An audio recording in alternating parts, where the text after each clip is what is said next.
व्यासवाच श्रेष्ठ मुनियों ने कहा कि हे व्यास जी महाराज, इस कलयुग में मृतलोक में सबसे पहले सत्यनारायण भगवान के व्रत को किसने किया?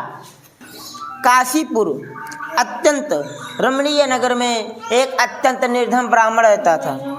वह ब्राह्मण भूख और प्यास से व्याकुल होकर नित्य पृथ्वी पर घूमा करता था।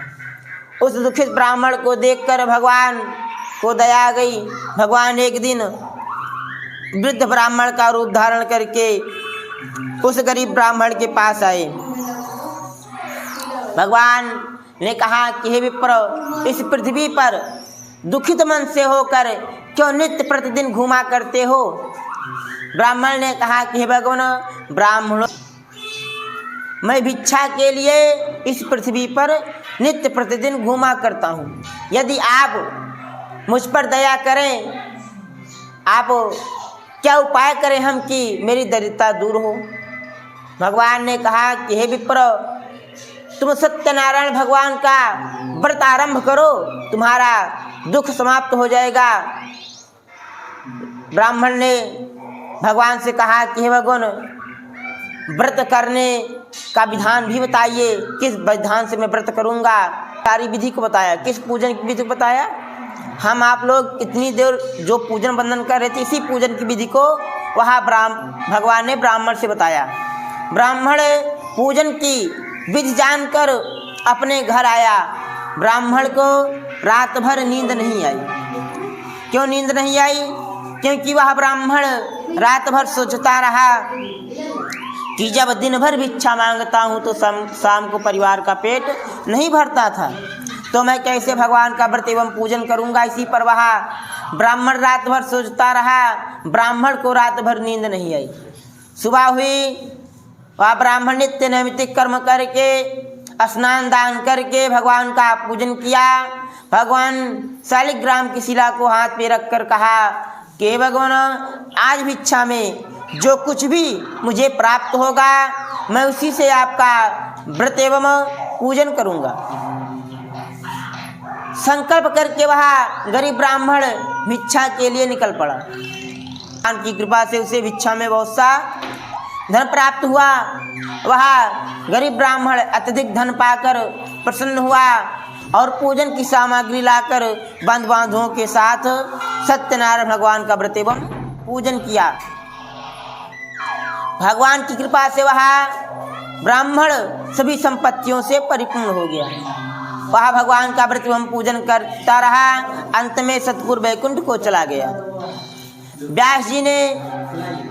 व्यास जी से ऋषियों ने कहा कि हे व्यास जी महाराज, जब वह गरीब ब्राह्मण पूजन कर रहा था तो उसमें बहुत से भाई बंधु आए थे, तो उस पूजन को देखकर किसने पूजन किया, यह सब जानने की इच्छा हो रही है। व्यास जी ने कहा कि हे ऋषियों, वही गरीब ब्राह्मण अपनी धन संपत्ति के अनुसार एक दिन भगवान का व्रत एवं पूजन कर रहा था। उसी समय एक लकड़हारा, जो कि ब्राह्मण का परम मित्र था, वह लकड़ी का गट्ठर सर पर रखकर ब्राह्मण के नगर प्रवेश किया। जब नगर प्रवेश किया तो देखा जहाँ एक छोटी सी कुटिया थी, वहाँ पर आज बहुत बड़ा महल बन गया। वह लकड़हारा देखकर विस्मित था कि अंदर जाएं कि ना जाएं। अंदर कौन है? इतना बड़ा महल है, लगता है ब्राह्मण देव कहीं चले गए हैं, भगा दिया किसी ने, यहाँ पर आज के राजमहल बनवा लिया। इसी पर वह लकड़हारा चिंतित था। कुछ देर बाद उस महल से शंख की ध्वनि निकली। वह लकड़हारा शंख की ध्वनि को सुनकर मन में चिंतन किया, यहाँ पर धार्मिक व्यक्ति रहते हैं, धार्मिक किसी का हित नहीं करेंगे, हित ही करेंगे।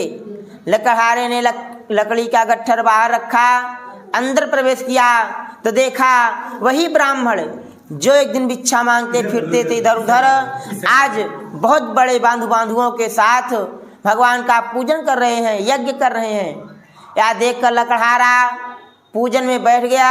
पूजन समाप्त होने के बाद अपने मित्र से कहा कि हे मित्र, यहाँ तुम्हें कैसे इतनी जल्दी धन धान्य प्राप्त हो गया, यह सब कैसे प्राप्त हुआ? ब्राह्मण ने कहा कि हे मित्र, मैं यह जो पूजन कर रहा हूँ यह सत्यनारायण भगवान का व्रत एवं पूजन है। इसी पूजन से मुझे यह सब कुछ प्राप्त हुआ है। लकड़हारे ने कहा कि हे मित्र, मैं भी आप पूजन एवं वंदन करना चाहता हूँ, मुझे भी इस पूजन की विधि को बताइए। लकड़हारा पूजन की विधि जानकर प्रसाद ग्रहण किया। प्रसाद ग्रहण करके लकड़ी का गट्ठर सर पे रखा। उसी समय लकड़हारे ने मन में चिंतन किया, संकल्प किया मन में कि आज लकड़ी के बेचने से जो धन प्राप्त होगा उसी से मैं भगवान का व्रत एवं पूजन करूँगा। संकल्प कर लिया। लकड़हारा लकड़ी का गट्ठर लेकर जमनगर के कुछ दूर गया तो लकड़हारे की लकड़ी से एक सुंदर खुशबू आने लगी। वह खुशबू चंदन की लकड़ी जैसी आती थी, वैसे खुशबू आने लगी। जिस नगर जाता लकड़हारा उस सुगंध से वह नगर सुगंधित हो जाता। जो बड़े बड़े राजा महाराजा थे उन्होंने लकड़ी को देखकर लकड़ी का दूना दाम देकर लकड़ी को खरीद लिया। उस दिन लकड़हारे को लकड़ी से बहुत सा धन प्राप्त हुआ। वह बाजार जाकर प्रसन्न हृदय से पूजन की सामग्री लाकर बंधु बांधुओं के साथ सत्यनारायण भगवान का व्रत एवं पूजन किया। और जब तक रहा इस पृथ्वी पर पूर्णिमा अमावस्या को भगवान का व्रत एवं पूजन करता रहा।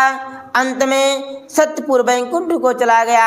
श्री स्कंद पुराण रेवा खंडे श्री सत्यनारायण व्रत कथायाम बोले सत्यनारायण भगवान के जय।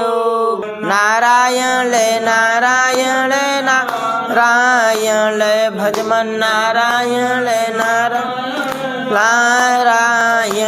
श्रीमन नारायण ले नारायण